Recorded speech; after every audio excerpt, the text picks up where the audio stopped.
India says that the US imports Russian uranium, chemicals, fertilizers, while criticizing their energy imports. Your response to that, sir? I don't know anything about it. I'd have to check, but we'll get back to you on that. Yeah, please.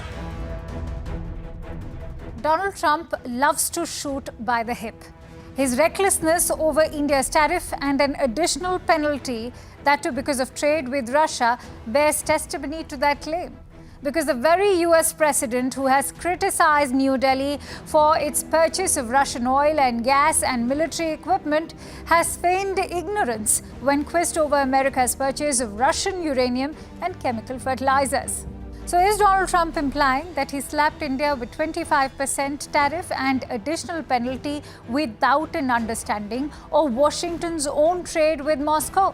But worry not, because India's Ministry of External Affairs has already done the homework for Mr. President.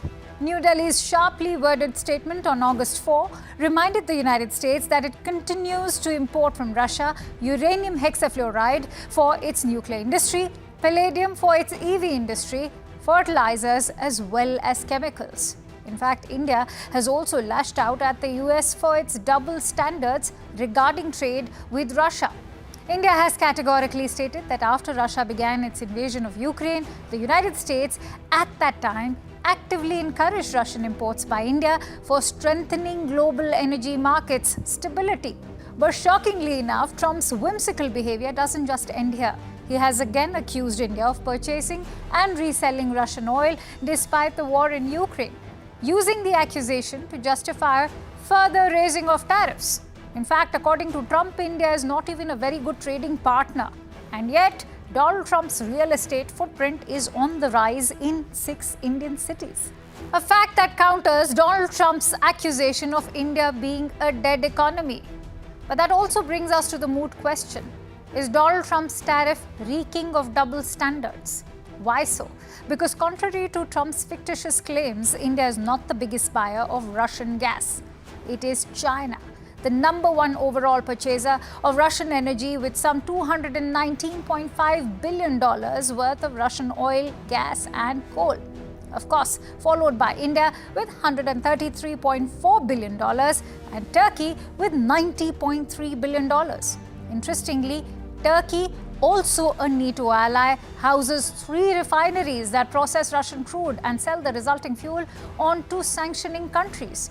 Perhaps EU could begin by training guns at their own NATO ally, Turkey.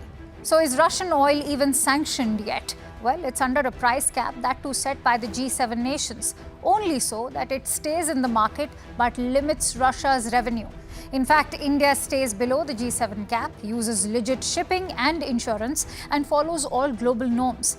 And with its purchases as recommended by the previous US administration under Joe Biden, India has also helped in regulating global oil prices.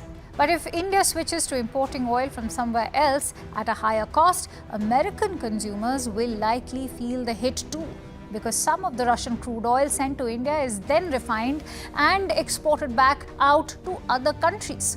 Also because sanctions on Moscow don't include products refined outside Russia. It's a loophole that has benefited both India's economy and other recipient nations the world over. So is India the biggest buyer of Russian gas too? The answer, again, an emphatic no. Ironically, it is Russia's loudest critic, the European Union, which is Russia's #1 buyer of Russian gas. In fact, in June 2025 alone, they paid over €1.2 billion.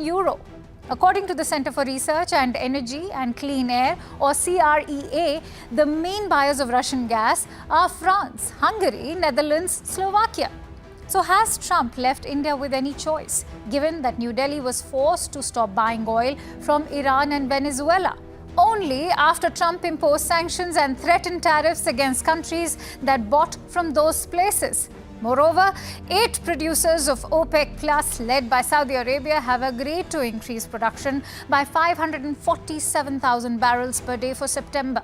As a result, oil prices have already started slipping. But remember, OPEC alone cannot completely replace Russia's oil supply.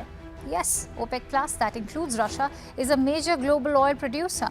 And OPEC has some spare capacity, but it's not enough to offset the potential loss of Russian exports entirely. Here are some more shocking facts for US President to digest before he attacks India. EU still imports Russian crude through pipelines to Hungary, Slovakia and Czech Republic. All are NATO members, an alliance impacted most by the Ukraine war. In fact, Washington's steadfast ally, Japan, has got an exemption on Russian crude till 2026. Why so?